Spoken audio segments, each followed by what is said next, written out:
ये है theory of personality में trait factor theory. Trait factor theory मतलब किस तरह के ट्रेट होंगे जो पर्सनैलिटी बनाएंगे। तो दीज थ्योरीज, इसमें दो थ्योरी में पढ़नी है। ये थ्योरी फोकस करती है on identifying, describing and measuring specific trait. Specific trait मतलब उनका जो बिहेवियर है उनको आइडेंटिफाई करना, डिस्क्राइब करना और मेजर करना।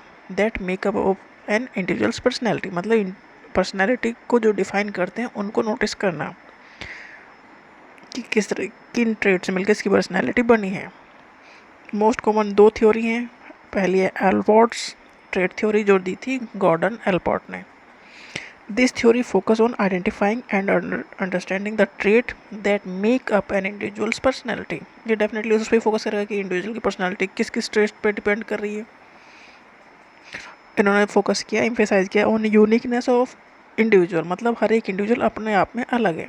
And the role of the trait in shaping behaviour, और कौन कौन से ट्रेट हैं जो उनके उसके बिहेवियर या इंडिविजुअल्स के बिहेवियर को इन्फ्लुएंस करेंगे।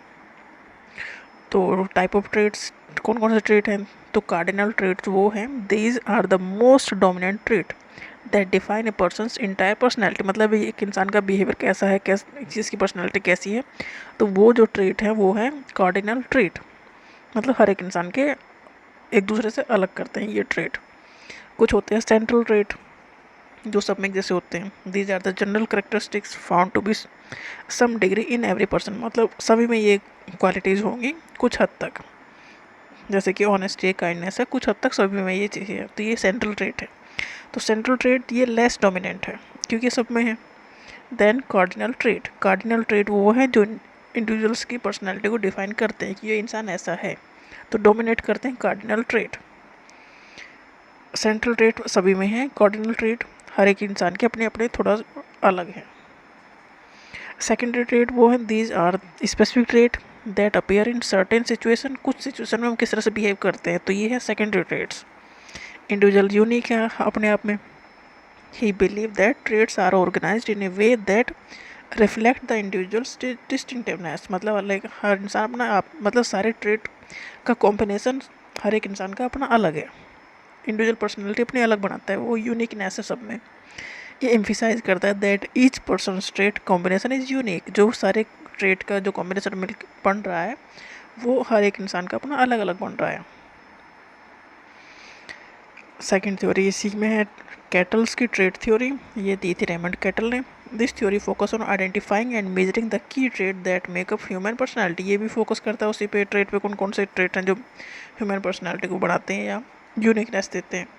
उन्होंने इनिशियली 16 प्राइमरी सोर्स बताए, बाद में से 5 कैटेगरी में डिवाइड कर दिया।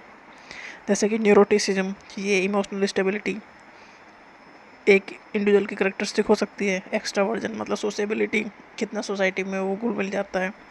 ओपननेस टू एक्सपीरियंस मतलब इंटेलेक्चुअल क्यूरियोसिटी उसमें है, वो कुछ नया सीखना चाहता है, जानना चाहता है। एग्रीएबलनेस मतलब कोऑपरेटिवनेस मतलब सबके साथ सहमत होना, सबके से मिलजुल कर चलना। कॉन्साइंटिशियसनेस ये सेल्फ डिसिप्लिन है मतलब खुद का दिमाग चलाना, खुद को डिसिप्लिन में लेके आना। तो इन्होंने 5 कैटेगरी में ये डिफाइन कर दिया क्योंकि ये सबका अपना अलग अलग हो सकता है और ये मिलकर बनाता है उसकी यूनिक पर्सनैलिटी। इनकी अप्रोच थी एम्फेसाइज करना एक साइंटिफिक और एम्पेरिकल मेथड। इन्होंने ये डिफाइन किया कि ये जो करेक्टरिस्टिक है, जो ट्रेड्स हैं, उन्हें प्रैक्टिकली या साइंटिफिकली आप नोटिस कर सकते हो कि पर्सनैलिटी इनसे मिलकर बनी है। तो साइंटिफिकल उन्होंने फोकस किया साइंटिफिक एंड एम्पेरिकल मेथड किसके लिए, टू अंडरस्टैंड पर्सनैलिटी मतलब इंडिविजुअल की पर्सनैलिटी को समझने के लिए इन्होंने प्रैक्टिकल मेथड यूज़ किया। एम क्या था, to create a comprehensive and objective framework for studying individual differences मतलब इनका टारगेट था कि ऐसा फ्रेमवर्क तैयार करना कि सबके यूनिकनेस समझ में आए।